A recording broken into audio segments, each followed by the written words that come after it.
The man told the hero that today the boy turned 15 years old, and he confirmed this and congratulated him on his coming of age. The hero thanked him and wanted to say that from now on something awaited him, but the man next to him, Otto von Eduard, the Marquis of the Borders, asked what he was talking about when he took the bottle from the guard. He said that the hero would die today and ordered to drink poison. The hero's name was Rondo von Eduard. He was 15 years old. Someone was approaching in the dark dungeon. The guard greeted Mr. Felix. The guy asked how the hero was doing. The guard said that everything was as reported by order of Mr. Lear. The man said that his younger brother, Mr. Rondo von Eduard, was poisoned and died. The guy kicked the hero in the face, telling the guards not to call him Lord because this trash is not part of the Eduard family. An hour ago. House of Marquis Eduard, Ugdian Kingdom, Eel Region, Mariella County. A dark basement with a cage inside. The hero looked at the jug and said that his life would probably end here. He was annoyed by this because he was only 15 years old and had never even gone out with a girl. The hero mixed wine and poison in a cup. He repeated the order to drink this and die. He did not understand how it came to this, but he understood that from the very birth he was doomed to this. In this country, two things are important for a nobleman: birth and magical talent. His mother was a concubine of the Marquis Eduard, a servant in this house, and he was born into a noble family, but as an illegitimate child he was unwanted from the very beginning. He has an older brother and sister, the children of his legitimate wife, in whose veins pure blood flows. In addition, they were gifted with magical talent. Blood and magic, everything a nobleman needed, they had. Young Master Felix appeared with the sign of water magic. But the hero's situation was different. He asked the inspector of magical attributes about the related law, and he answered that it was a method for determining magical abilities, which they would now check. He said that there are two ways to determine magical talent. The first is a divine revelation, magical sign. Those who have an extremely high predisposition to one of the four elements, fire, wind, water, or earth, have a corresponding sign on their body. But the hero did not have this sign anywhere. And then the inspector said that, however, the magic sign is given only to the chosen ones, so this was expected. Therefore they used the second method, which determines the abilities of the majority. In his case, it is probably a waste of time. He told the hero to first bring his hand to the flame of the candle, and if he does not feel the heat, then he has a predisposition to fire magic. The hero listened and did as he said. The hero screamed because he was hot, and the man said that he did not have a fiery predisposition. He said that this is how they check compatibility with four elements. This is the related law. He said to finish with the remaining three elements. At the end, he announced to Ron that he had no predisposition to any of the four elements. The guy was kicked and fell to the floor. The young gentleman called Ron a good-for-nothing and said that he was not from the Eduard family at all. As he left, he added that the hero should not even dare to sit at the same table with them. The family ate, talking about what a disgrace it was for the Marquis's house to not know how to use magic, and on top of that, the concubine's son was dirty. The woman said she felt sick eating in the same room with the hero. He was born an unwanted child and had no place in this world. He was forbidden to leave the house and his birth was not advertised. He is a man who does not exist. But still he was not killed, he was allowed to live, and he thought that it was his father's kindness. As long as his father, the head of this house, showed him mercy, he hoped that one day he would be accepted into the family. This weak hope supported him for 15 years. He endured, endured, and endured, despite the contempt, hatred, and disgust. Ron's answer was poison in the cup. He stared at the liquid intently. He thought about how his father had no mercy. As a Marquis of the Borderlands, he could not kill a relative, even an illegitimate one. It would be a disgrace. His father simply wanted him to leave this life of his own free will when he came of age. Just for this, for the sake of noble pride and reputation. For 15 years he was kept in this house like cattle. The hero cried, thinking about this. He cursed while holding the cup in his trembling hands. The guy raised the cup and began to drink. Having drunk every drop, he sat in front of the table, waiting. He looked at his hands, not understanding why nothing was happening. He started laughing, saying that it wasn't poison. Suddenly, pain shot through his body and he fell, knocking over the bottles on the table with his hand. He was breathing heavily, staring at the floor with his eyes wide open in pain. He was hot. He scratched himself madly, screaming that he was very hot, his back was burning, and he did not understand what was happening. Turning his attention to the side, the hero noticed a strange thing in the mirror. He looked at his glowing back when he heard a voice saying that he had learned poison magic and the poison neutralization was about to begin. The voice said that the neutralization was complete, and now the weakening poison was available to him. The hero did not understand what was happening, and remembered the moment when his brother Felix received the magic mark. The hero thought, "Is this really what he thinks it is?" He threw off his clothes. On his back in the mirror he saw a shining mark in the shape of a dragon. Not believing his eyes, he immediately realized that this was a magic sign. He didn't understand why this appeared on his body and what kind of poisonous magic it was. He remembered the man's words that the first step to mastering magic is contact with it, but the related law cannot reveal the ability to magic outside the four elements.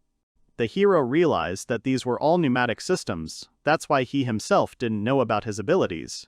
He wouldn't have known about his predisposition to poisons if he hadn't drunk it. He started laughing, saying that his father had chosen not to be burned or shot, but poison, and for that he thanked him for his choice. His life was not over yet. There was another problem. The hero did not understand how to escape, there was no time, and he did not know when the guards would come to check his body. Even if he could deal with the guards, the estate was full of patrolling guards. The hero understood that if he was noticed, the entire Eduard family would come to kill him. All of the Eduard family are geniuses of magic. He knew that in a fight he would be killed instantly, even with poison magic. He could only use slow-acting poison to weaken, he would not be able to deal with them. The hero almost gave up, realizing that everything was useless and he saw no way to escape. Repeating the mantra of escape and the poison of weakening, he finally found the solution he needed. He thought that if he couldn't escape he would leave the estate openly. He didn't know if it would work, but it was his only chance. At the present time, the hero lay motionless on the floor. Felix pressed his boot on his face, saying that he thought he would pretend to drink poison and try to escape, but it turns out he missed his mark with his thoughts. He said that the dirty blood that disgraced the house of Eduard had finally disappeared. Felix von Eduard, head of the house of the Marquis Eduard, he looked silently at Ron's corpse, as if expecting something. Clicking his tongue, he said that for someone who had died in agony, the hero's face was too calm and it was irritating, and he doubted whether the hero was pretending to be dead. Felix used water magic and the blade gun spell. The hero's body was instantly cut up. Magic covered his corpse as blood continued to drip from the motionless Ron. Felix continued to watch and noticed that there was no change, it looked like he really was dead. Finally calming down, he ordered his body to be taken to the common cemetery, along with his mother's ashes, to be thrown out with them. The soldiers accepted the order. The soldiers lifted Ron from the floor, blood running down his arm. Felix stopped them, watching the floor get dirty, and said that they couldn't let the bloody corpse dirty the whole house. Clicking his tongue, he said that as disgusting as it was, he would have to heal it. While the soldiers held him, Felix healed. The hero's bloody hands became clean again without scars, and then Felix ordered to drag him away further. He closed his eyes and said that it was time for him to get back to business, because being the next head of the house was not so easy. Later, the soldiers arrived at the cemetery and threw the bag on the ground. One of them grumbled, saying that it was quite a road from the carriage stand to the cemetery. They decided to leave it there for now. Another said he didn't think anyone would come to say goodbye, but those were the rules. They decided that in 3 or 4 days he would come back and bury him, but for today they decided to leave because it was dark and creepy there. One said that Felix had promised a reward so they could go and have a drink. The other agreed. When the guards left, the hero cut the bag and looked out through the hole. He saw a dark cemetery. Having got out of the bag, he said that he was saved. Looking at his hand, the hero began to use magic, remembering his decision. Then the hero thought that if he couldn't escape, he would leave the estate openly. He used the weakening poison on himself and activated it. The hero didn't know how well it would work, but he managed to bring himself into a state of apparent death. The hero, as planned, got out of the estate, and the fact that he was able to leave with his mother is a pleasant surprise. Having made a cross for his mother, the hero sat down to pray, thinking that he had gotten out of the estate alive, but what to do next? He knew that in order to survive, he needed to understand how poison magic worked. For this, you can't stay in this place if they find out that he's alive, they'll definitely kill him. First, he'll leave Lié's domain, which is ruled by Kaget. If he gets to the lands of Astasia by the sea, he'll be able to sail even further. The hero was sure that he would survive.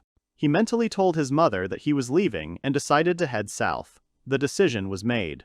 He needs to master poison magic without being caught by the Marquise's house and head to Astasia. Meanwhile, in another place, the maid, holding a knife, tells Marie Anastasia that she will die and swings the knife. The girl screamed and asked him to stop. The hero looked at the paralyzing mushroom, wondering if he ate it. He definitely wouldn't die, right? He took a bite. He fell down dead when the system alerted him that the poison in his body had been neutralized.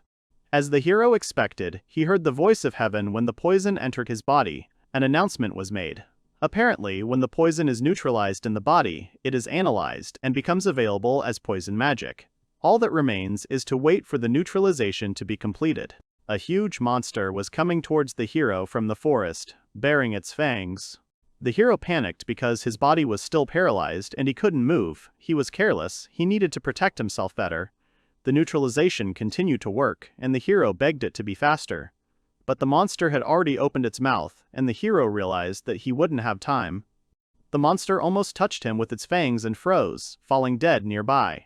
The monster died, lying with its mouth open next to a poisonous mushroom. Suddenly, another monster appeared and began to torment the corpse of the poisoned monster. The hero lay side by side watching. He was frightened when he saw a bloody snake. The right head of this creature secretes a deadly poison, weakening the prey, and the left one drinks its blood. Finally, the neutralization ended, and the paralyzing poison became available. The hero jumped to his feet, moving away. The hero thought about the very poison that can kill the Vandi wolf. If he thinks about the future, the hero will need a poison that can deliver a fatal blow. The hero was determined when he thought that he needed to get it, but he cannot be bitten until he is paralyzed by the poison. The snakes will suck his blood and he will die. He wondered if the paralyzing poison he had just mastered would be able to stop the snake's movements if he could extract the poison in that time and take it in a safe place.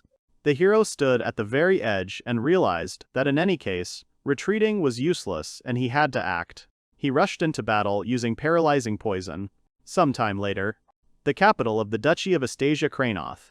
The girl at the counter said that registering as an adventurer costs 1 silver coin. The guy handed her the money and she asked to see his nameplate. After looking, she asked again if it was true that his name was Rond. When she believed everything, she returned the tablet to him. Looking at it, the guy thought that he would like to change his name so as not to reveal himself, but since his name is associated with a spiritual tablet in the temple, a pseudonym will not work. He was encouraged by the fact that only his name was written down so that no one would guess that he was from the house of Eduard. In this world, the name Rond is encountered all over the place. The girl asked what class he would take, and he replied that he would be a ranger specializing in skills related to the use of poisons. The girl was surprised, because it was rare. He asked if it was true and thought that he couldn't tell him that he was a poison mage, it would be too conspicuous. The girl said that now is the time to make money, and said that the prices for buying poisonous herbs and antidotes have risen sharply. If it is an antidote that is not available in the duchy, then they will pay very generously for it. The guy was surprised, asking why, but she didn't answer. She just said that it was a separate story. The guy realized that she didn't want to tell.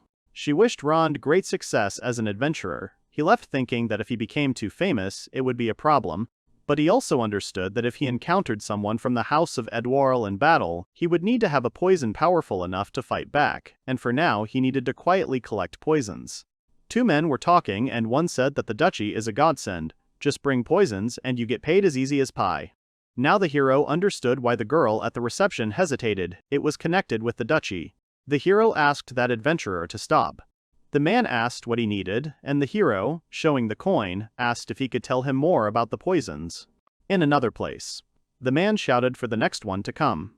There stood a soldier of the Duchy of Astasia named Land, and the apprentice of the Duke's personal physician, Fall. Land said that this one had already been taken and that he should come later, and Fall revealed that they had brought him a regular sleeping pill and were trying to deceive him. Land was indignant that there were only swindlers around. A knight approached him, saying that they had only one person left. He ordered to let him in. He was indignant that there were more than 100 people and not a single normal one, so they would have to look for other healers. Fall replied that there were no normal healers in their lands who could help. The knight replied that they needed someone more famous then. The doctor said that of course they were already looking for him, but it would take at least a month to get there from other lands. The knight asked if the princess would be able to hold out that long. He read that the last one, a certain Rond, a master of poisons, was a new adventurer in this city and was said to be well versed in poisons. Fall replied that he should not expect much, he would surely bring some tincture of aspirin herb. Rond walked up to them to greet them. Land told him to stop chatting and asked him what he could do.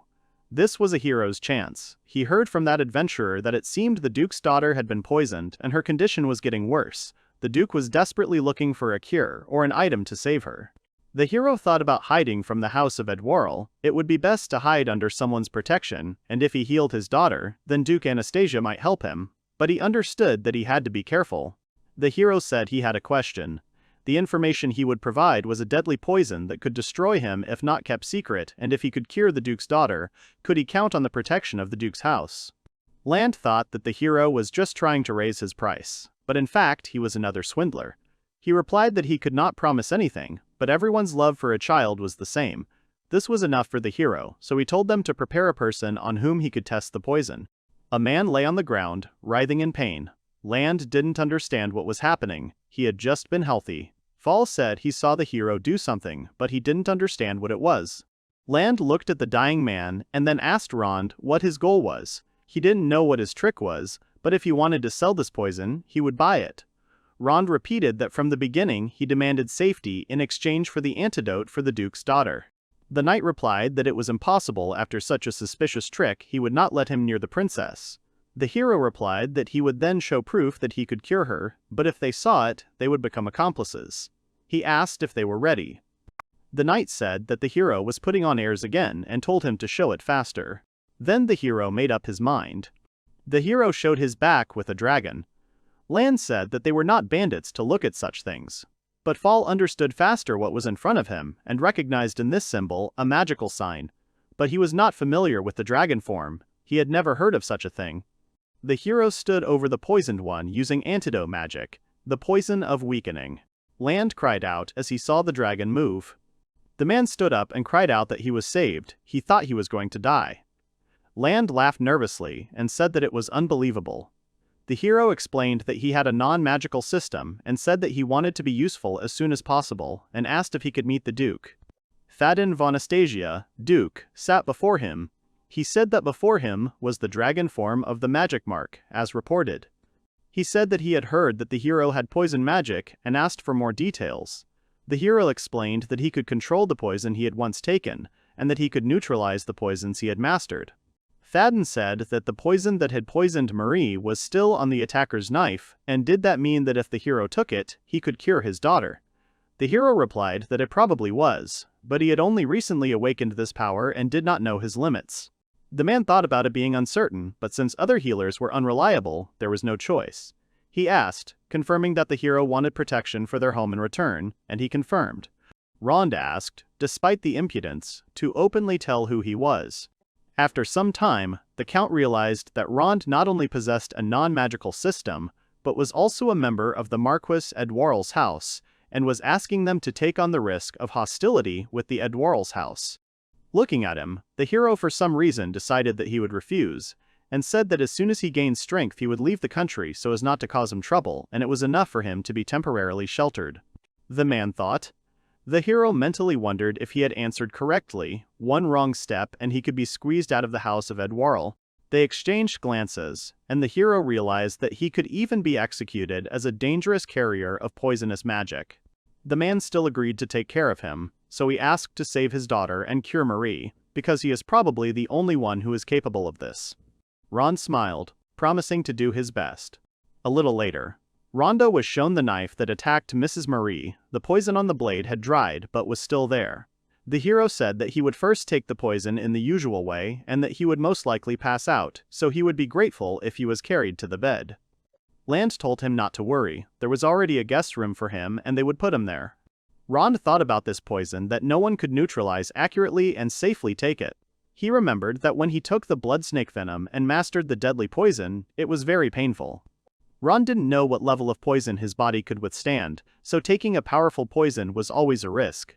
If the poison from this knife was several times stronger than the lethal one, he could die without having time to neutralize it, but if he retreated now, no bright future awaited him. The hero from Felix, from his father, from the house of Eduard, came to this place to become free. The hero licked the blade and Land screamed. But it was out of his hands when the hero fell to his knees. The system continued to notify about the neutralization of the poison in the body. The hero opened his mouth in a silent scream of pain. Land asked Rhonda if he was okay, and he managed to squeeze out the words that everything was okay. Neutralization continued to work, but the pain did not go away. He collapsed from a new attack of even more severe pain, rolling on the floor and smashing everything around him. He managed to grab the vase shard with his palm and grabbed it, causing the sharp edges to dig into his skin until it bled. The hero's eyes closed as Land called out to him worriedly. Neutralization continued. The poison neutralization was completed, and the beautiful wedding skill was released. The target's condition became available for analysis. There was mastery of poison-type attack magic. Healing with weak poison was used. Poison became available for use. The hero looked at his hands, saying what a disgusting poison they brought to kill the Duke's daughter. The hero learned that this poison was from a dragon species that only occurs once every few years. It was dangerous. The dragon was a special monster that no one had ever defeated. The power of the poison of such a creature was on a completely different level. One wrong step and he could have died, but he survived again. When he got out of bed, his body was still shaking. He noticed that his clothes had been changed and he wondered how long he had slept. Land entered the room and noticed that Rond had finally woken up. Rond said that they needed to get to the lady quickly. The hero met the Duke and he said that the hero had slept for quite a long time, 3 days to be exact. The hero asked for forgiveness, saying that the poison was much stronger than he expected. The Duke asked if the hero would ultimately be able to neutralize the poison, and he replied that it would not be a problem. They found themselves in front of Marie's room. The Duke told the hero that the poison specialist was their last hope, and that he should do everything in his power. The hero replied that the man should expect good results. They walked inside and came closer to the princess's bed. The Duke took the trustee's hand and told her to hold on a little longer. He turned to the hero, saying that he was counting on him. But the Duke warned that any suspicious movement and he would mercilessly use magic. The hero replied excitedly that he would keep that in mind. He apologized and stepped out from behind the Duke to look at Marie. There was a young girl lying on the bed. A window with her characteristics appeared in front of the girl. There was her name, information about the eagle crest, wind magic, her health status with poisoning from a weak poison.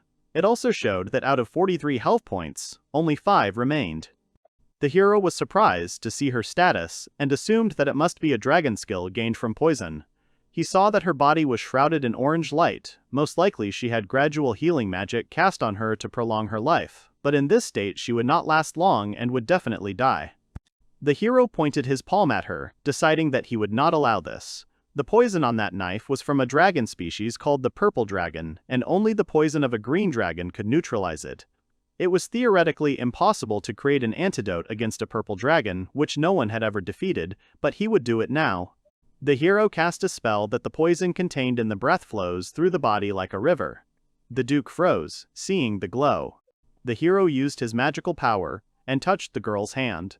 He used antidote magic, dragon venom. The hero fell to his knees thinking that one neutralization took more than half of his magical power.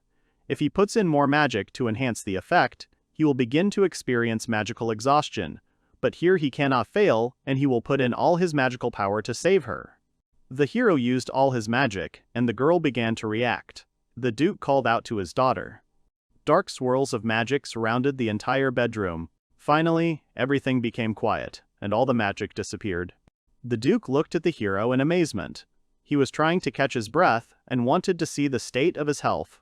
Looking, he saw that his health points had become 17 and the condition was shown as excellent. The hero smiled because it worked and he could cure her. The Duke approached his daughter and she woke up. The girl called her father and he cried out that everything worked out. Hero watched from the side and then left, leaving them. A little later, the Duke thanked Rond once again and said that from now on he would live in the duchy as an honored guest. The hero thanked him. An honored guest is something like a lodger who is received as a sage or a warrior. The Duke said that if they were to receive protection, it would be better if everything was clear. If they acted openly, the Marquis Eduard's house would be afraid to do anything. The Duke added that there was a nuance. In order to accept him as an honored guest, he wanted the hero to do something and say that Rond could live freely and relaxed, but with a condition. The Duke wanted him to find those who had organized the assassination attempt on Marie. This would be his mission as an honored guest who could move freely. Having finished the conversation, Rond walked down the corridor, saying that it was easy to say. The servants were whispering about the guest of honor since the Duke had taken someone as a guest for the first time. The hero wanted to sleep. From behind, he was told not to be such a slob. The hero told Marie that he would become stronger and protect her. She laughed and said that she was looking forward to it. The heroes arrived at another place. The hero said that it was no wonder that the villa of the Duke's house of Astasia was so luxurious. Marie said that it was time for them to begin their magical training. She said that there was a suitable place behind the estate and suggested that they train there. When they arrived, they saw that in this place one can train magic to the fullest without fear of strangers' eyes. The girl asked if he would show his magic. He agreed. He extended his hand and summoned a deadly poison. He summoned a spherical form and exerted a lot of magical power. A large black ball appeared in front of him. He summoned a poisonous magic dragon, the Blast Dragon, and launched it at the tree. After the impact, the tree broke and fell to the ground. The girl said that this is incredible power. It is not only a powerful magical attack, but also when it hits, it dissolves the poison around it. Quite an ominous magic, you definitely can't practice it in the estate. She poked the stick and said that it seemed to dissolve objects. If they were in the estate, the floor would definitely fall in. The hero said that he would try to change the type of poison. The girl agreed and told him to do whatever he wanted to the fullest. The hero summoned a new ball that was no longer similar to the previous one. He was focused. The girl watched him, remembering how she saw him for the first time and his promise to become stronger and protect her. This made her smile. He turned to her and asked what had happened. She was confused and only then noticed that he had already cast 10 spells and the magic was still running. He said he could continue. He explained that strong poisons take a lot of strength, but the ones he was using now were weak poisons. She asked what weak poisons were. Marie said that usually they don't use so much magic, even 10 fireballs would cause magical exhaustion. The guy replied that he has a large reserve of magical power. Speaking about the magic reserve, Rond remembered his past, how his brother Felix trained, and everyone praised him. Back then he dreamed of having the same talent as his brother. Mira asked him what would happen if he used the strongest poison. The guy replied that he hadn't tried it yet, so he didn't know. He asked if he could try. The girl gave him permission, and he began to cast spells. Concentrating, he thought that he was not the same person now as he had been before. Now he has in his hands the most powerful poison magic, Dragon Poison. He used the Dragon Poison magic spell, Purple Dragon. The dragon-shaped spell rushed forward straight towards the target as the boy commanded it. The black haze extended over a huge distance, going deep into the forest. The girl and the boy both stood in shock at what they saw. He turned to her saying that he would try to make sure that no one could defeat him. She said that with such strength she felt that she was invincible. The boy walked forward through the forest, thinking that he needed to experience this poisonous magic even more. He asked the girl for permission to go further into the forest alone, and she warned him that there were monsters far from the villa and he should be careful. He thought about Mary saying that he could defeat anyone, but it wasn't that simple, because the purple dragon's poison was only available to a few of the upper class. The hero didn't know for sure, but it was probably worth an astronomical amount. He knew that if someone who could pay that much hired an assassin, he would be a formidable opponent. And if the people of House Eduard found him and he had to fight his brother and sister, they would not give him time to use a powerful spell like the purple dragon's venom. The hero came to the conclusion that he needed to better understand the characteristics of his magic and learn to control it. He needs practice. Just in front of him, 3 goblins appeared. All of them showed a status with their health points being full and in excellent health. The hero immediately launched a poison ball with a weakening poison at 1, hitting his target and watching. After hitting all 3, he assessed the condition, seeing that the health points had decreased by 9 and the condition had become poisoned. One of the goblins fell dead in front of him. The hero thought and from the results found out that the poison effect gradually reduces health points to death. The damage rate is about 1 point per second. From the side, a goblin ran at him again. The hero also used a weakening poison on him by launching a ball. When the projectile hit the target, he saw that this time the health points had decreased, but there was no poisoning. Having hit the goblin again, the hero realized that the poison ball deals physical damage when it hits, and poisoning is an additional effect that falls out randomly. Targeting another goblin, the hero decided to try a different type of poison. He used a poison ball of paralyzing poison. The effect of paralyzing poison was paralysis. The monster's health points were halved and it could not act due to paralysis. The hero thought that this was most likely also a random effect. He summoned a new ball in his palm. The hero touched the monster's head and used a deadly poison. The goblin died instantly. The hero thought that something was becoming clear to poison the enemy. There are two ways, remote and direct. From what the hero saw, the ranged one deals physical damage, but the poison effect is random, and direct contact is risky, but the poison is guaranteed to work. The hero shuddered when he heard the scream of Madame Marie. At that time, in the clearing, the knights of the county were fighting with bandits. Several mercenaries in black clothes easily dealt with the soldiers. One of them ran towards Marie, who could not move, and only looked with her eyes wide open. The girl remembered the moment when the fake maid almost killed her and screamed in fear. The hero, having appeared nearby, used the poisonous magic of the dragon, explosive dragon. A huge mouth of black smoke in the shape of a dragon appeared in front of the bandit's face. The huge mouth closed on the body of the mercenary, carrying him away. The hero stood in front of Mari, calling out to her while the bodies of the bandits, tightly clamped in the dragon's mouths, were carried away into the sky. The hero shouted that he would protect her, and the girl watched as those who threatened her screamed helplessly. The dragons rushed towards the ground, hitting the ground. 3 of the attackers were already dead after the collision and lay on the ground, split by the impact. The girl was shaking, and the guy put his hand on top of hers, calming her down. He sat on his knee in front of her, telling her that everything was okay and he would protect her. She called him. She thought that he had saved her again and she owed him a debt that she could never repay, that she was safe with him. She thanked Rondo. A little later, at the Duke's estate, the man, hearing that the attackers were named Dancer and Tensor, said that most likely they were Connie's brothers. The hero asked if they were known in certain circles, and the man replied that they were more than known, especially among hired killers. He said that they are ruthless, ready to hack to death even a baby, and have high stealth, and if it weren't for Rond, it would be dangerous.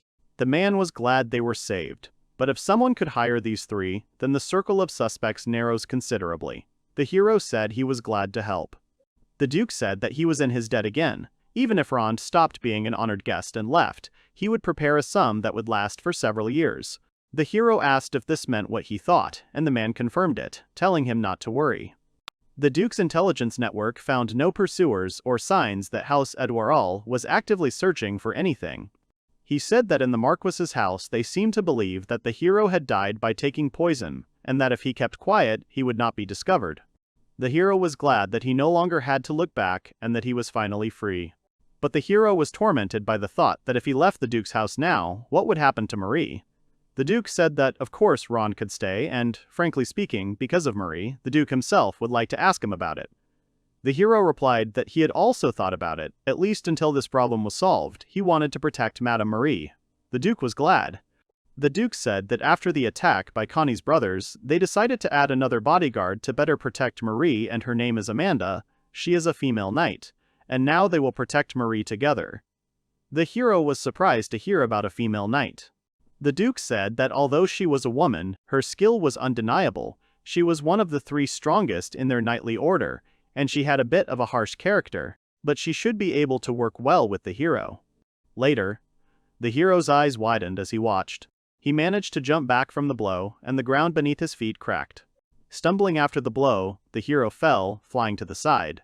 The girl standing above him said that, as expected, all empty words, and asked if he was really going to protect the lady with this. Knight of Sia, Amanda Magnaria shouted at him that if he was serious about protecting Marie, he had to kill her. The hero, wiping his face, thought that it was simply madness that he would kill an important member of the knightly order of the Duke who had sheltered him. And the Duke was good at saying that he would work well with such a person. The girl introduced herself and said that by order of the Duke from that day on she was the personal bodyguard of Madame Marie. Amanda asked him if his name was Rond. The hero said it was, and said that the Duke had ordered them both to guard Madame Marie together, and he was glad to meet her. The girl said that when Connie's brothers attacked Madame Marie at the villa, the hero was not there, and asked why that happened. The guy replied that they had gone to the villa to practice magic, and he wanted to try out the spell, and went to the area with the monsters. Amanda said that it seemed he put his magical training above Mistress Marie's safety. Ron replied that it was not so. He thought it was not right to take Mistress Marie in a wheelchair to a dangerous place. The girl shouted that at that moment they attacked her, and he did not even foresee such a possibility. The hero agreed that he was frivolous, but at that moment he was still only an honored guest. Amanda did not listen, asking loudly, and so what if he was just a guest? She reminded him that he had promised to protect Marie, and the hero remembered that it was true. The knight said that to protect means to put your life on the line, and asked if Rhonda had such determination. The hero was silent, and she asked if he knew that the most dangerous thing when carrying out a task, the most dangerous thing is to act together with someone who has no determination. Therefore, she will check if he is fit to protect the lady, his skills, and his determination. The girl stood in a stance and used magic. She used fire magic explosion. The hero was amazed that she also owned magic. He understood that it was dangerous. If something like that hit him, it would not be sweet. One of the shells exploded nearby, and the hero flew forward from the shockwave. The girl watched the haze from the explosion, saying that this is the training ground of the knightly order, so the hero cannot hold back. A bright glow appeared from the haze. A poison ball with deadly poison flew straight at her from the smoke. The girl used attribute imposition on her staff in time. She hit the spear with her staff and destroyed it. The hero was shocked that his spell was neutralized. The girl rushed at him asking what happened. She hit the ground asking what all this was about. She froze, noticing something off to the side. Noticing the hero, she hit him, saying that it was weak, and he flew away. She screamed that this was not enough, and his determination was terrible. Her body was suddenly struck. She fell to her knees asking what he had done. The guy said that he injected her with poison directly. Before the blow, he touched her hand. Ron said that she is now infected with a deadly poison and in 50 seconds she will die. The girl finally understood what poison magic was. The hero said that this was enough and he could neutralize the poison. But the girl did not ask for mercy from the enemy, saying that such poison was nothing to her. She showed the stone in her palm and squeezed it, causing it to glow. Rond recognized it as a magical healing stone, a disposable item too expensive, so he saw it for the first time in his life. The girl rose to her feet. E-health was indeed restored, and the hero saw that the poison was gone. The magic stone not only removes status effects, but also restores health points. He wondered how much it costs. Amanda said that they would continue. The hero tensed up, and at that moment, someone off to the side asked what they were doing. Both turned around. It was Mrs. Mira. Ron was surprised to see that she could already stand. The girl said that her legs were fine, but that was not the main thing now.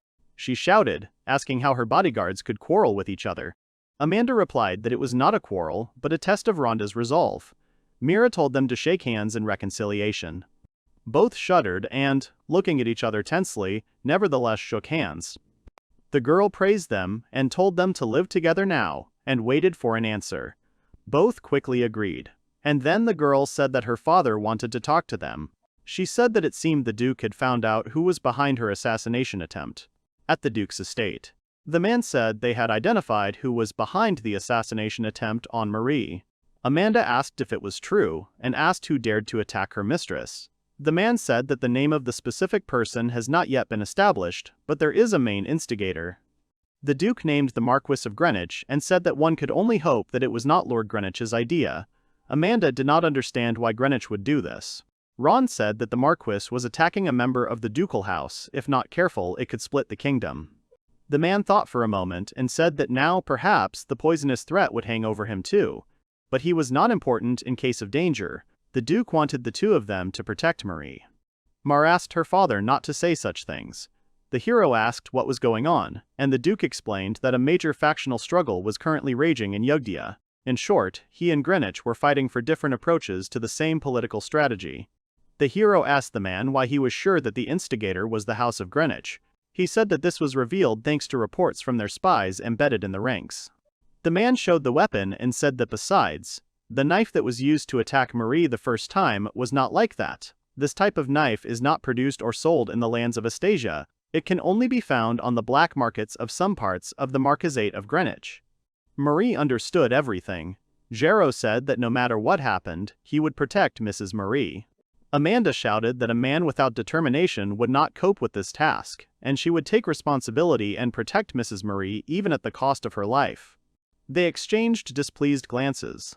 The Duke said he was relying on them both and asked them to work together, starting with a celebratory party for Marie's recovery next week. He said that there were a lot of guests expected. It was a celebration and he didn't want it to be marred, but they should all be on their guard. The day of the party. The hero walked through the city thinking about the gift. He remembered Amanda shouting at him that it was a celebration in honor of the lady's recovery, and he had not prepared a gift. He then said that he had to be with Marie as a bodyguard, and did not have time to go out and buy gifts. Amanda showed her gift saying that she had already prepared it, and the hero was surprised that she had time. The knight said that neglecting the holiday under the pretext of work is low, and Anastasia, everyone is obliged to give gifts because the lady is really looking forward to it. If she says so, then the hero has given up. Amanda sighed, saying that one bodyguard would be enough until the evening party and he should find something before then. The hero walked through the city thinking that it was easy to say, but what could you give him anyway? He was also irritated by his hat. He borrowed it from Lan to hide his face, but it seemed to only draw attention to what kind of clothes this old man was wearing. The hero understood that he could not compete with the nobles in price, and in appearance he was also losing, so what should he do? Off to the side, he saw a merchant who was asking a passerby if he wanted to try his luck. He had magic stones for only a silver coin. The hero became interested and eavesdropped. The stranger asked the owner if there was a poison dragon stone among these stones. The hero was surprised by his request. The merchant said that if he was lucky, there might be. He explained that there were two reasons why they were not recognized, or they had too little magic to use. The merchant said that either it contains super complex magic that modern technology cannot recognize, and if he pulls out the second option, then in his hands will be the magic of the S level, which is owned by great magicians, and the poison dragon is not just a dream. The hero thought about magic stones. He asked the old man if he had ever seen anyone pull out a winning one. The man replied that a merchant who talks about customers quickly goes broke, so he couldn't tell. The stranger said that in other words, it was like a lottery without winning. Rondo said he would take them and asked to show them closer. He told him to choose any. The guy thought that if he couldn't compete on price or appearance, such a gambling gift wasn't a bad option. He asked the merchant to look at the stones in the far box. He started rummaging around the box and for a moment felt as if his back had warmed up. Maybe it was a sign to choose the one he was holding. He pulled out a black stone and told the merchant that he would take it. The man said that he would get 1 silver coin. The stranger asked the hero why he chose such an ugly stone. Because there were beautiful ones there. The hero replied that even though it was unsightly, it was shoved into the far corner. Maybe that's why the boxes. The hero thought that he looked like he was not needed by anyone and was similar to him. Having apologized, the hero said that he needed to hurry back and said goodbye. The stranger found this darkness beautiful. A little later in the alley, the stranger held the stone, telling the owner that he was not guilty. Sitting on the man's corpse, he said that he was the kind of person who lost his head at the sight of beauty. Late in the evening, Mira thanked everyone who had specially arrived on this day for the celebration in honor of her recovery, an incredible number of guests. Jiro mentally hoped that everything would be fine, but it could not be ruled out that among the guests there was someone connected to the house of Eduard. He thought that the decision to wear the uniform of a servant for covert protection was right. He watched as the guests gave gifts to Marie. But as a servant, it was difficult to stay close to Mistress Marie, but it was good that Amanda was there. Amanda at this time offered to take the gifts of the mistress. A woman approached Marie, inquiring about her condition. It turned out to be her aunt. The hero noticed that she had completely recovered, and that was wonderful. The girl smiled radiantly while he watched her. He jerked himself away, remembering that he had to work to avoid suspicion. He froze when a man appeared in front of him and apologized, but he was rudely called out. The young man asked if the hero was really watching Marie. The hero replied that he was not, but the young man interrupted him, saying that the lowborn had almost crashed into him and dared to fall in love with Marie. His actions deserved 1,000 deaths. He added, however, that since it was a festive evening and he was in a good mood from the wine, he would not do anything and the hero should thank him. The hero replied that he was very grateful. He did not understand what kind of person he was. The young nobleman said that he had come such a long way and did not want to ruin everything with stupid actions, otherwise all his efforts would go to waste. He walked towards the crowd where Marie was standing and greeted her, saying that they hadn't seen each other for a long time. The girl replied that she had, indeed, called him Randy. Time passed, and the entire hall became empty. The hero thought that everything seemed to have gone without incident. He saw a girl to the side, and, since she was whole, it was fashionable to exhale. He went out to her on the balcony asking if everything was okay with her. She said everything was fine and said that Rond must be tired from being a servant and guarding her. She added that thanks to him and Amanda she had a wonderful party today and thanked him. She asked if Randy, who was at the party, remembered. The hero answered that he remembered and asked if he was a close friend of the lady. The girl said that he is her fiancé, although now he has become very distant and most likely her future husband will change. The hero did not understand why he felt relieved to learn that her fiancé could change, and yet marriages of nobles are so unfree. The hero remembered how Randy behaved and was angry that such a person was her fiancé. He felt sorry for Mrs. Marie, and besides, she clearly had no desire to communicate with Randy.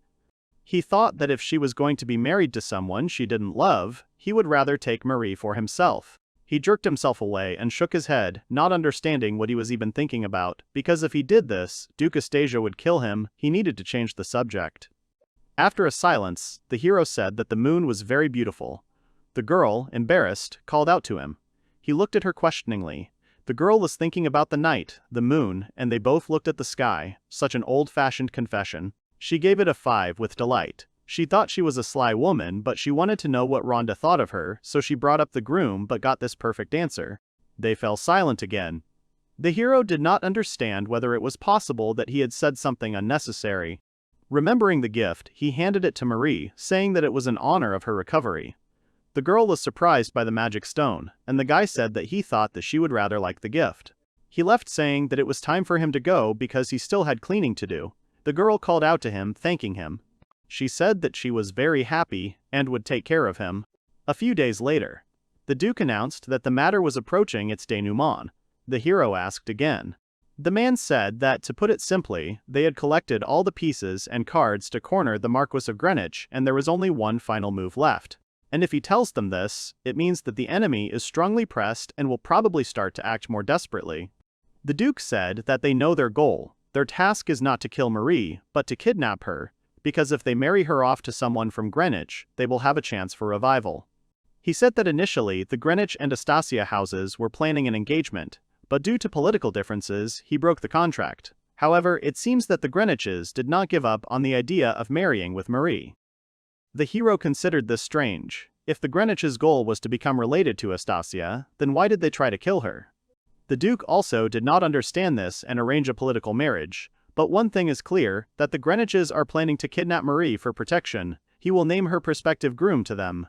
The Duke said that the heir of the Marquis of Greenwich is Randy von Greenwich. The hero was surprised.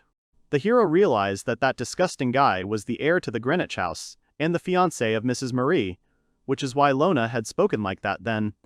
Because of the conflict between the houses of Astasia and Greenwich, this is probably true, but judging by his behavior at the party, Randy still hasn't given up on Mira.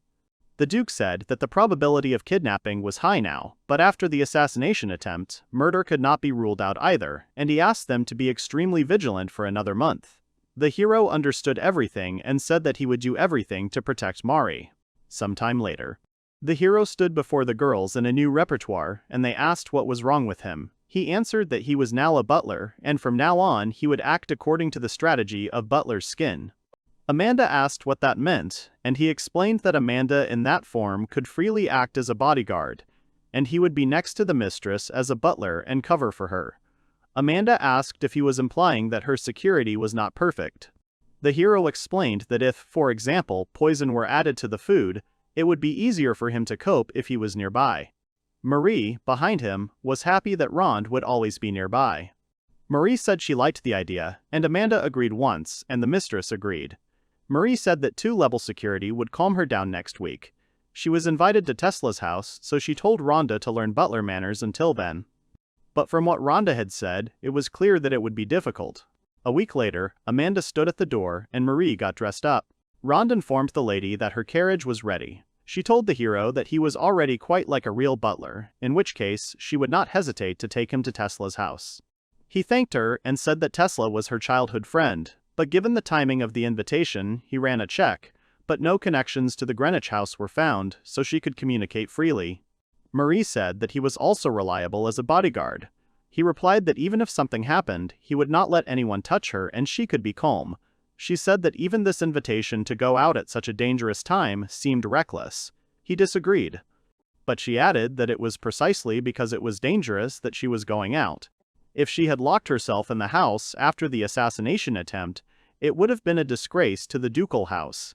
At such times, she must show herself to people and prove that she is well. Ron said she was very strong, and they finally set off. Later at Tesla's house, a young girl looked at Rhonda, asking if he was the man. Marie confirmed this, and her friend called the hero. He came up, asking what he could help with, and the girl said that she heard that he was also Mrs. Marie's bodyguard. The guy confirmed this and said that he was a bodyguard and butler all in one, trying to earn his keep. The girl saw Marie's face and asked Rhonda if he was stupid for not understanding her. Then she told him to take good care of Marie. Later, the carriage was accompanied by guards. The hero asked if he really looked so unreliable. Maris asked if Tesla had told him that. He confirmed it and said that maybe if he thought he was an unreliable opponent, he would relax, and that was a plus. The girl said that she didn't think Tesla meant that. Ron told her not to worry, he would protect her properly. She was pleased, but asked if it was all part of his job as guest of honor. He hesitated. Suddenly their carriage shook. The girl screamed, and the hero calmed her down, telling her not to leave him. He wondered if this was an attack, but it was quiet outside. He thought that if this was an attack, Amanda and the Steel Ones would have already started fighting. He looked out of the carriage and froze. Amanda was lying on the ground and he called out to her, not understanding what had happened. There was someone standing on top of the carriage, casting a spell. The hero froze, feeling something. He quickly jumped out with the girl before the carriage exploded. Holding Mira close to them, they flew off the cliff. The girl called him, and he shouted for her not to let go of his hand. He used the poison mana shell, and with its help, they landed safely. The hero, holding Marie in his arms, asks if she is okay, to which the girl gives a positive answer and says that poison magic is very convenient. He says he used a spell that makes poison semi-solid for a moment, creating a resilient shell, and he came up with it when he was trying to save a cat that was falling off a cliff. Adding that the spell can be used for defense, but the effect only lasts for 2 to 3 seconds, but suddenly a lightning ball flies at them. The guy notices this and stops the ball with the poison ball spell, weakening poison. The ball evaporates, and someone on the hill says that the hero should not overdo it and that he needs to capture the young lady alive. The stranger greets Rhonda, saying that they haven't seen each other for a long time. The hero remembers that he saw the stranger before and asks how he knows his name. The man replies that he has found out a lot and calls Rhonda a poison mage. He says that for almost 1,000 years, there have been no masters of poison magic among non-magical systems, adding that suddenly, such a gloomy, unhappy guy like Rhonda has poison magic. The man smiles and says that how could he not be delighted when poisonous magic was born from the pain of when the hero's own father tried to kill him. He begins to attack Rhonda, shouting at him to show what he can do. Rond thinks that the enemy's goal is to kidnap Marie alive. However, he understands that for some reason the man is interested in him. The hero is going to take his rival away from Marie, and creates a barrier around the girl with a poison magic spell, delay, and moves away, attracting the man's attention to himself. The man quickly moves towards Rhonda using lightning magic, enveloping discharge. The hero surprises his opponent with his speed, but still dodges the blow. He is about to use poison magic and looks menacingly at the man. The stranger gets scared and moves away from the guy, laughing and admiring. He throws a knife towards Rhonda, but he quickly dodges it, causing the weapon to stick into the tree. The man says that because the poison magic kills with one touch, he is going to avoid close combat. The hero, looking at the knife, remembers that her maid wanted to attack Marie with the same weapon, but the investigation showed that the maid was only following orders. He realizes that an ordinary person would not be able to get his hands on a knife laced with purple dragon venom. Ron says that the one who gave the maid the knife and organized the assassination attempt on the mistress was his opponent, but lightning suddenly strikes the hero. The hero is badly wounded and falls to the ground. Marie is shocked by this, and the man is glad that he hit the guy. The stranger sees that Rond is still breathing and praises him for being able to survive such a blow. The man adds that he always makes those he kills remember his name before finishing them off and tells them to listen carefully to his name. He leans towards Rondo and says his name, Alrech. The man holds a knife to the hero's face and tells him to remember his name and die so that it will be known in the afterlife. Marie, around whom the barrier has disappeared, shouts the hero's name and stretches out her hand, but Alrech turns to her, saying that he is instructed to take her alive. Turning to her, he adds that he doesn't care what condition she's in, as long as she's alive, and walks towards Marie. However, a large magic ball appears behind the man. The ball flies towards Alrech, but he dodges it, and the ball explodes next to him, slightly hitting the man. At this moment, 4 magic balls are directed at him and surround him. They all explode, and a girl with a gun appears from above, who created these balls, and with the help of a fire mace spell, fire appears around his gun. She hits the spot where Alrech was standing, causing the earth to collapse. However, the man quickly moved away from the explosions and the impact. Amanda Knight covers for Marie and asks her if she is okay. The girl replies that she is fine and mentions Rondo. The knight asks that while she distracts the enemy, Marie pass something to the hero. Amanda hands over the magical healing stone and says that it saved her too, but it is the last stone. Marie listens to her, and at this time Alrech says that she should have just lay there and not moved. He adds that if Amanda wants to die so much, then he will help her name become famous in the afterlife, and takes out his sword. The man says his name and attacks the knight, ordering him to remember it and die. The opponent's weapons cross from the impact. Marie heals Rondo and the guy thanks her. The girl says that it is because of the magical healing stone from Amanda. The hero is surprised that Amanda has arrived and looks towards the fight. The knight dodges the attacks with her shield, causing her to be thrown back a little, and Rondo calls her back. The girl attacks the enemy with a weapon that is still surrounded by fire. The hero remembers that he and Amanda agreed that if they encounter a strong enemy, she would become a shield, and his task was to take Marie away and think only about that. Adding that if she's dying, to ignore it, to which Rondo replies that he can't leave her to die. Amanda ordered him not to doubt her determination with feelings. She told the hero to remember that their priority was Marie's safety, and that he would leave her if necessary, and go away. Rondo looks at the top and thinks that there is a collapsed cliff to the east, a river to the west, a steep cliff on the other bank, and they won't be able to climb it, and a battle to the south. The only escape route is to the north. There is a forest behind the bridge, and if he and Marie get to the forest, they can hide and escape. However, the bridge is far away, and if they are noticed, Alrech with his speed will easily catch up with them. However, there is no other choice, and Rondo asks Marie if she can run, and the girl gives a positive answer. He says that when he gives the signal she needs to run to the bridge with all her might. Adding that he will follow her no matter what happens, he tells her not to look back, to look only forward and run, and Marie obeys him. Amanda, fighting and screaming, asks Rondo what they are doing and orders them to run. She uses fire magic and directs the ball at the enemy, but he dodges it. The man asks if she has run out of ideas, since he has already seen this technique. Rondo and Marie run towards the bridge and Alrech quickly approaches them. The man swings his sword at Marie. Amanda notices this and calls the girl, but Rondo appears behind Alrech and says that no matter how fast the man is, he will be able to intercept him on the approach. The hero uses deadly poison on the enemy. The opponent falls to the ground, making Rondo happy that he was able to hit it. However, suddenly, when Marie was already approaching the bridge, lightning strikes it, causing the structure to collapse, and the girl is shocked by this. Suddenly, Rondo sees Alrech standing on a beam from the bridge. The hero is surprised by this, and asks why the man is moving, because he definitely injected poison.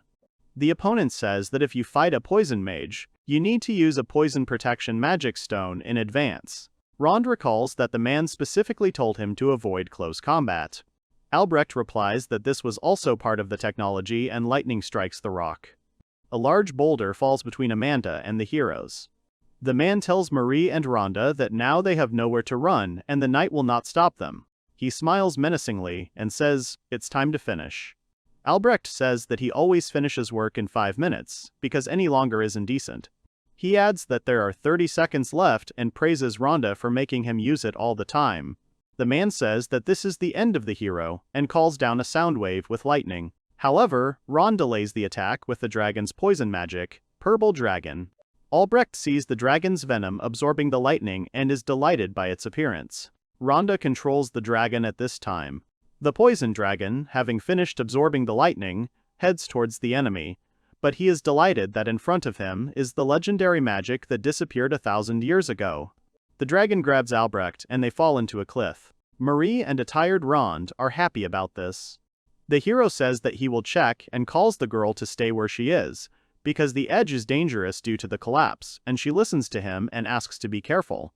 The guy looks down and thinks that even if the man survived, he still won't be able to get out of there.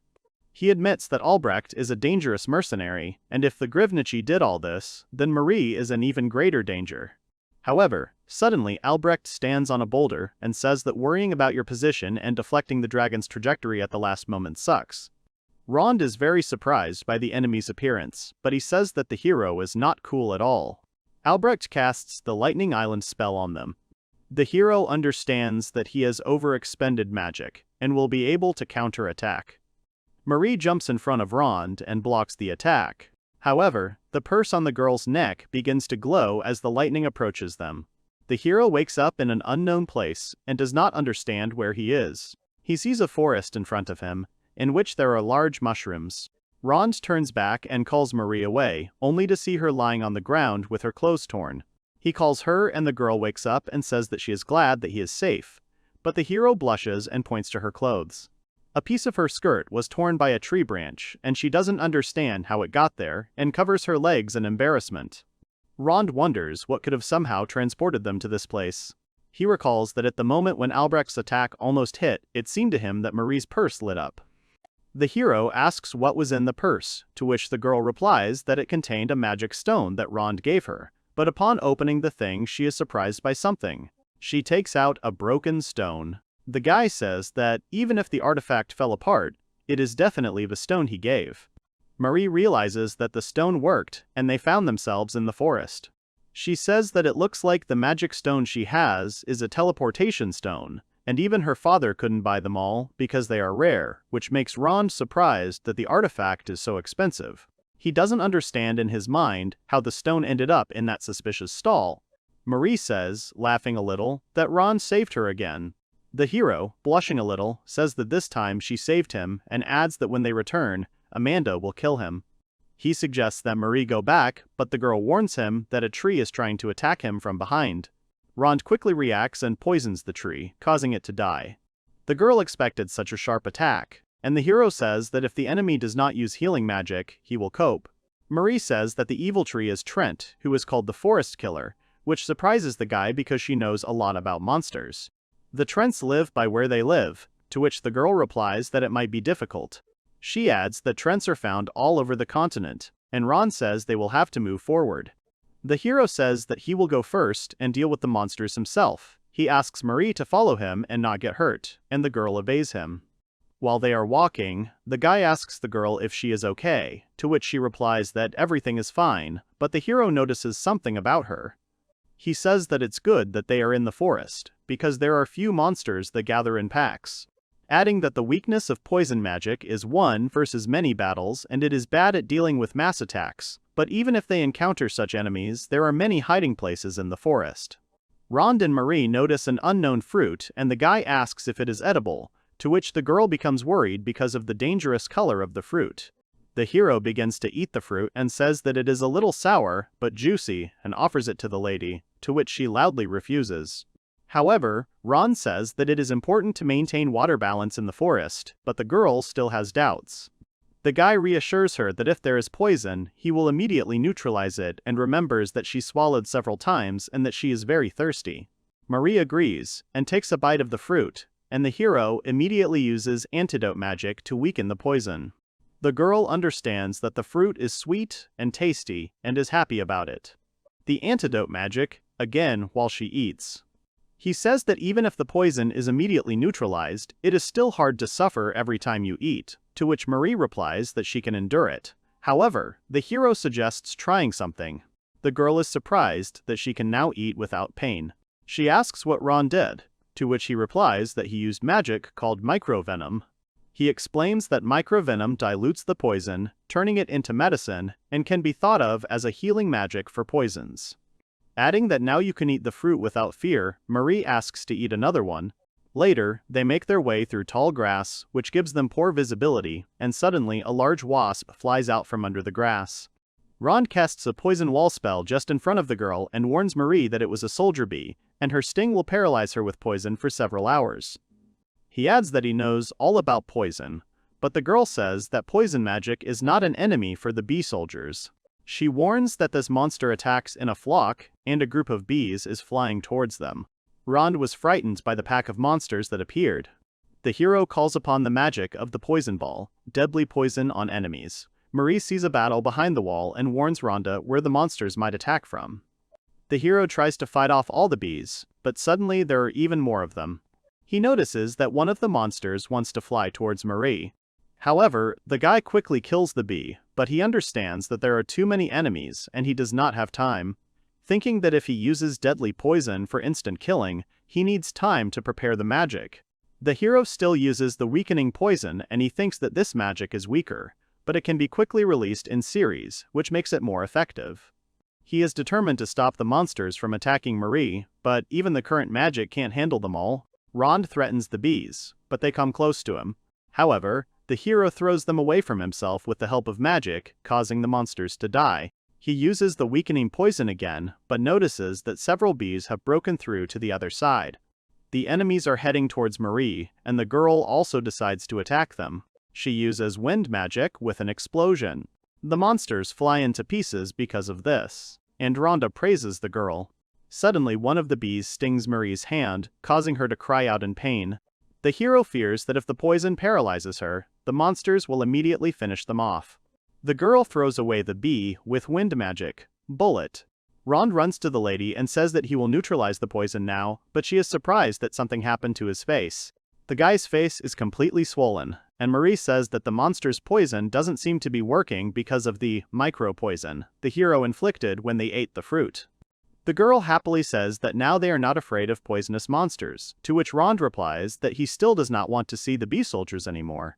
Afterwards, they stayed in the forest for 4 days and 1 night in a shelter. The hero looks around the area and asks Marie if she is cold. The girl replies that everything is fine. Rond muses that the daytime temperatures are still bearable, but the nights are cold. He looks at the lady and asks if this life is apparently new to her, adding that she is the only daughter of the Duke of Astasia, and she was probably looked after and did not know any need.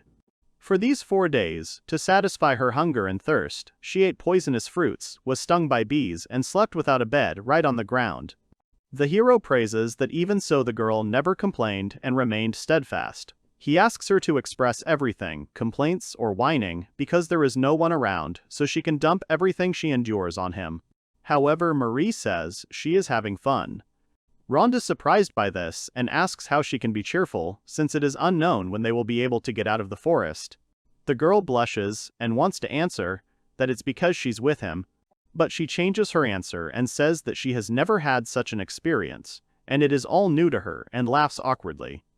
The hero also laughs embarrassedly and calls Marie strong. He tells her that if something happens, she should tell him everything because she can't be stressed, and the girl thanks him. Later, Marie is still shivering from the cold, and Rond, noticing this, covers her with his jacket. The young lady blushes and thanks him, and in her thoughts she compares this warmth as if it were the hero himself who was giving it to her. After looking around, the guy says that there are no monsters nearby. Marie tugs at the guy's sleeve and calls him, and the hero turns to her in surprise. They freeze for a few seconds, looking into each other's eyes.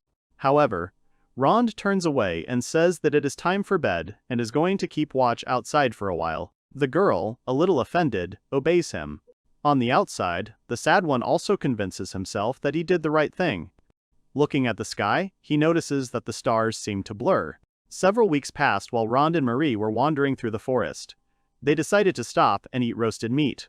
The hero is happy about this, and the girl says that she heard that the meat of the deadly bear is tasty, and it turned out to be true. He thanks the lady for her mastery of fire magic. The guy adds that he is surprised that Marie has 2 types of magic, to which she replies that she only has a basic level of fire. Ron says that this skill allows them to eat fried meat. Continuing the hike, the hero worries whether they will be able to get out of the forest, because Marie is at her limit and needs to find a way out quickly. A boy and a girl notice a bear, and the animal, which is in excellent health, aggressively moves towards the couple. Rondo is about to use magic and asks Marie to step aside. The guy, saying that he had enough bear meat, uses a poison ball with deadly poison on the animal. The fire bear's condition is at 0, but the hero asks if the girl heard voices along with the roar of the monster. They look around and try to listen to the sounds. Marie replies that she can still hear, but cannot make out what they are saying. She suggests the guy check. Rond tells her to be careful because it is unknown whether strangers are friendly. The girl points to the top and says that people's voices can be heard from there. The hero fears that it could again be a mercenary like Alrech. Marie is excited that this is the first contact with people in weeks and they cannot miss this chance. Rond realizes that the girl looks exhausted and that it's worth taking a risk and trying to make contact. He agrees to the proposal and climbs to the top. The guy asks Marie to hide until he checks if it is safe there. He sees a big monster heading towards some girl. Rond decides whether the stranger is friendly or not, and then calls on the spell to help her. However, he understands that from his position, the poison ball could also hit the girl if the poison spreads. But it's too far from direct contact. The animal has already come very close to the girl and the hero understands that he will not have time and will have to take a risk and shoot a poison ball. Suddenly, Marie appears and uses wind magic, Bullet. Rond is surprised by her appearance and the monster runs towards them. The girl tells Rond to proceed on his own. He uses a poison ball with deadly poison on the animal. The armored bear's health is at 0. Rhonda and Marie run to the victim and ask if she is okay and that she should not be afraid. The stranger, trembling with fear, asks if this is true, and the heroes notice that she has long and pointed ears. An elf stands before them and thanks them for their help. The elf introduces herself as Kuta Nar Aga Cecilphone Geyseria, thanks again for saving her in a dangerous situation. Rond cannot pronounce her name and asks to be called just Kuta.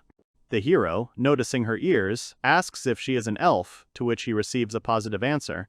Marie is delighted by this and says that it is an honor to meet an elf in the forest, to which Kute replies that she feels awkward when people say that, and asks if they are people. Rond gives a positive answer, and introduces himself to her, thinking that it is not yet clear what kind of Kuta she really is, and decides not to reveal Marie's identity. He informally introduces Marie, causing her to blush and say that they were supposedly adventurers, but they fell into some kind of trap and ended up in the forest. The elf asks the girl why her face suddenly turned red, and Rond asks if Marie is okay and if she has a fever. The girl says that she is fine, but thinks about the fact that the hero suddenly called her by name without formalities, because he is always polite with her, but spoke as if they were in love. Marie thanks Kuta, but she does not understand why she said this. The young lady changes the subject and talks about the ears of elves. Rond says he knew of the existence of elves, but that meeting them is rare. His companion adds that even high-ranking officials in the kingdom do not know where the elves live. Kute replies that her race rarely leaves its elves. The guy asks why the monster attacked her then.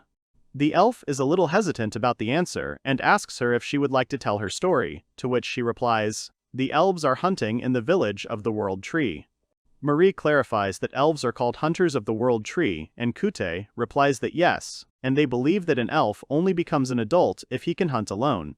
Kute adds that she has never hunted game on her own and that children younger than her are already recognized as world-class hunters. Because of this, the younger ones laugh at her, and the adults look at her coldly. Ron says he understands her feelings, because he was also a loser in his family, and Marie is trying to interrupt him. The elf calms the girl down and says that she still wants to become a hunter of the World Tree as soon as possible. So she decided not to return to the village until she learned to hunt alone. However, when she stepped outside the protective barrier, she was attacked and calls herself a loser. Marie denies her words, saying that Kuta's courage is impressive. The elf thanks the girl and asks if she can do something for them as a token of gratitude. Marie turns to Ron and clarifies that it is true that the elves are the masters of the forest and receives a positive answer. They ask Kuta to teach them how to get out of the forest. She replies that if that's all they need, she will take them there. Ron says that walking through the forest with an elf guide is the best guide. Kut says that the hero can ask whatever he wants about the forest, and the guy thanks her for that. He points to her in the direction saying that he wanted to go there, but the elf replies that in that direction he could go deep into the forest. Marie sees that they have become closer and, a little offended, says that something is wrong. Kut jumps on tree branches and moves with the help of vines and, having descended onto the head of the mushroom, asks Rhonda and Marie to follow her. The hero, trying to stop the elf, says that she is too fast and Marie might get tired, to which the lady, out of breath, replies that she can handle it and will be able to keep up with them. Kuta, having descended from the mushroom, suggests stopping. Rhonda, also exhausted, wonders how much longer it is until they get out of the forest. The elf replies that with the pace of her fellow travelers, they will be able to get out in a couple of days, and the guy is happy about this and says that she helped them out. The hero realizes that they have already gone very deep into the forest. He offers the fruit to Marie and says that they are lucky to have met Kute. The elf asks the girl with confusion if she is tired, to which she replies that she will rest a little and will be fine. Ron says that people are not used to walking in the forest, unlike elves, and after these words, Kuta suggests resting slowly. She reaches out her hand and calls upon the spirits. Something like a seed appears on her palm. Marie does not understand what kind of spirits the elf is calling, and at that moment a seed jumps from Kut's palm onto the ground. From the seed emerges a magical little creature with wings, and it turns out to be the spirit of the earth. Rag Titan and Kuta asks the creature for a little help. The elf uses earth magic and spirit, which causes the tree branches to grow longer and a hammock to hang from them. Marie and Rond admire what Kuta has done and praise her work, and the guy asks if it was the power of magic. The elf replies that she simply asked for spirits, and the hero, not understanding, says that he does not see spirits at all and assumes that only elves can see them. Marie, inspired, says that this is the first time she has seen the art of spirits. The hero asks if other elves can do the same as Kuta. The elf replies that yes, they can, and much better than her. Rond remembers how Felix was praised in front of him for his high level of talent in the field of magic. He asks Kute if she wants to fight forest monsters and win. The elf confidently answers that she wants to defeat the armored bear, which even the village cannot handle, and proudly bring his head. The partners, feeling awkward, Rhonda says that these words were quite bloodthirsty, but it is still her desire to become stronger. The hero says that starting from the next day, they will not avoid monsters, but will fight, to which Kuta happily agrees, and calls him teacher, and Marie did not expect this. Later, Rond asks the elf what kind of magic she has, as he feels like she is unsure of it, since the most important thing in magic is how to use it. Marie adds that if you understand what your companion can do, you can come up with something brilliant with this. Kute begins to think and shows the first technique, in which a piece of earth falls down. However, suddenly, she lifts it from there, causing a height to appear. Rond is surprised by this and realizes that she can control the land to some extent. Afterwards, Kutche shows magic to attack, and a long, sharp stone emerges from the ground. Marie says that the elf is strong in earth magic, with which the hero agrees. She adds that the earth spear is interesting, but it appears slowly and is so easy to dodge. Kuta continues to show his magic and throws pieces of rocks at the earth spear, causing it to break. Marie says the piece of earth with rocks looks powerful, but while it's fast, it takes longer to concentrate to prepare than the spear. Adding the earth magic takes time to activate, which Kuta agrees with. However, Rond has come up with something and clarifies that the elf is quite strong. After some time, Kute meets an armored bear and challenges him to a fight, but before finishing his sentence, the animal begins to growl loudly. He starts chasing the girl, and she uses magic to throw pieces of rocks at the bear's face. Kute calls upon the spirit for help, and the animal is surrounded by plants making their way through the armor. These plants become thicker and develop thorns that injure the bear.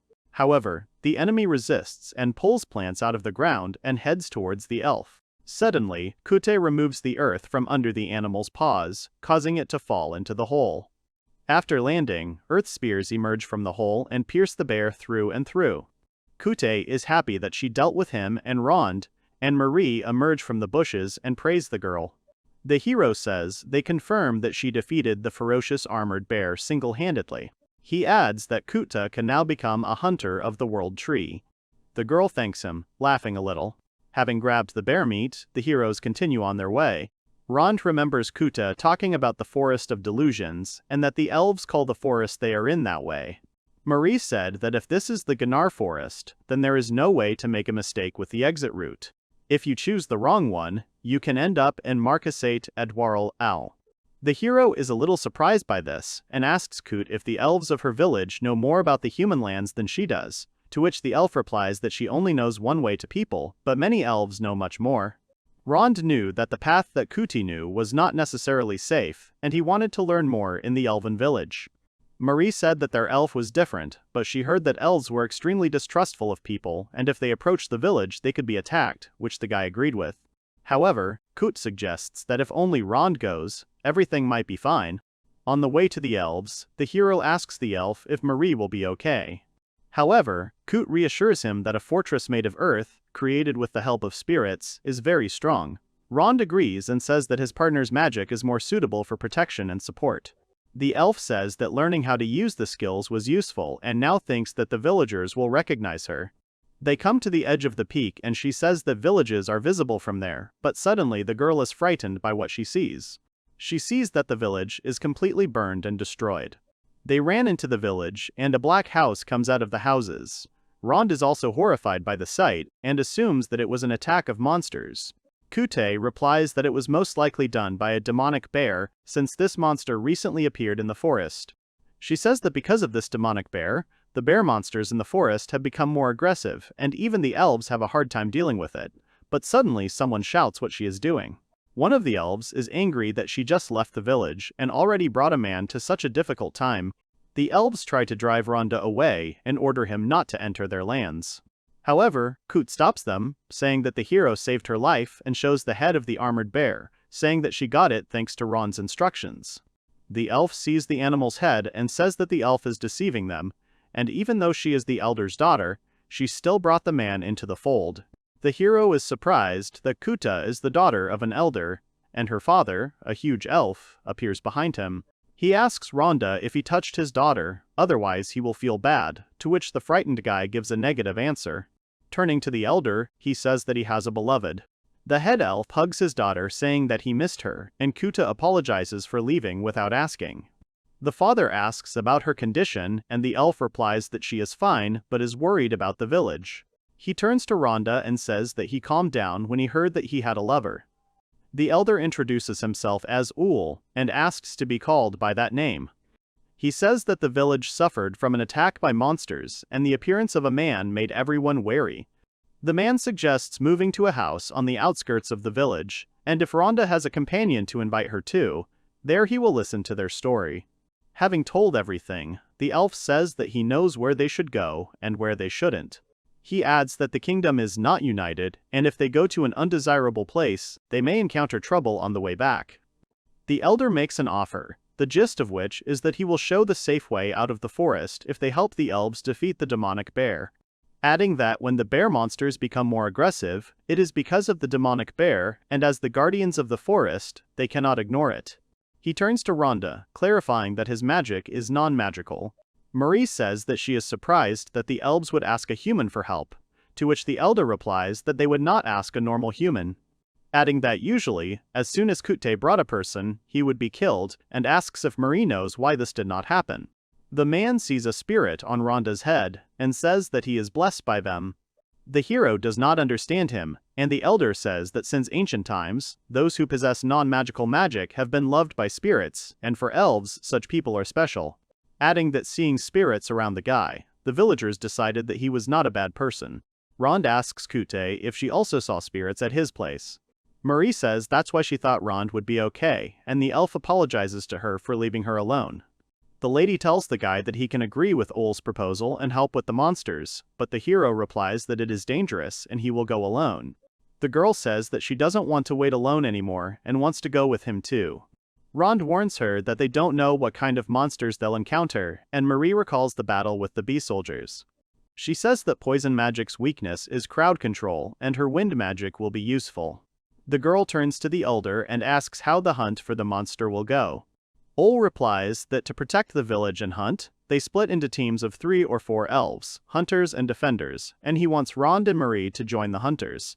He adds that it will be difficult to work harmoniously with the elves right away, and offers the position of a free squad, and Marie agrees. The elder says that soon Zill's team will leave as a second group, and this is a good time for the pair to go with them to the middle of the road and ask Zill about the monsters. Rond and Marie meet a team of elves, consisting of 3 hunters, and one of them is outraged that people are going with them. He tells the couple that the bear monsters have become incredibly strong and warns them to be careful. The elf is about to leave and asks Ron which way he will go, to which the hero asks to go with them and see, to understand how the elves fight monsters. Zil is indifferent to the guy and tells him to do what he wants. Kuta is not happy with the elf's attitude, and Rond is relieved that at least they were told a minimum of information. The hero says that he is surprised that Owl sent his daughter to the hunting party, to which the elf replies that her father does not single out his family. However, Kuta says that most likely her father is now terribly worried and imagining this. Marie suggests that they deal with the monsters quickly so that Owl can calm down, to which Rond agrees. Suddenly, the partners hear a loud roar, and the elf realizes that Zil and his team have already encountered monsters. A trio of armored bears are heading towards the elves. Rond is worried that these monsters are huge and asks Kuta if they will help them, to which the girl replies that hunters can handle such animals. One of the elves uses the help of the spirit and directs a stream of wind at the enemies. Thus, this element cuts the limbs of one of the bears. Marie is amazed that the blast of wind is much more powerful than hers. Next, another elf attacks the monster, also using spirit and water magic, hitting the animal right in the eye, piercing it right through. She then manipulates water and creates a water bubble around the enemy's head, causing him to suffocate. Zil is about to attack the last bear. He tells the man to watch the elves fight, and is going to use fire magic. A strong stream of fire lifted the bear into the air and burned him. The monster fell to the ground completely burned, and Zil looked at Rondo with a grin. Kute praises the elf, and Marie says that it is not for nothing that Zil is called a genius of spiritual magic among the elves. The elf says that people cannot do this, and orders the people to leave their forest. Rond muses that this is how elven warriors fight with their spiritual magic, and the power of destruction is on another level. Thinking that if the demonic bear defeats such elves and is frightened by his strength,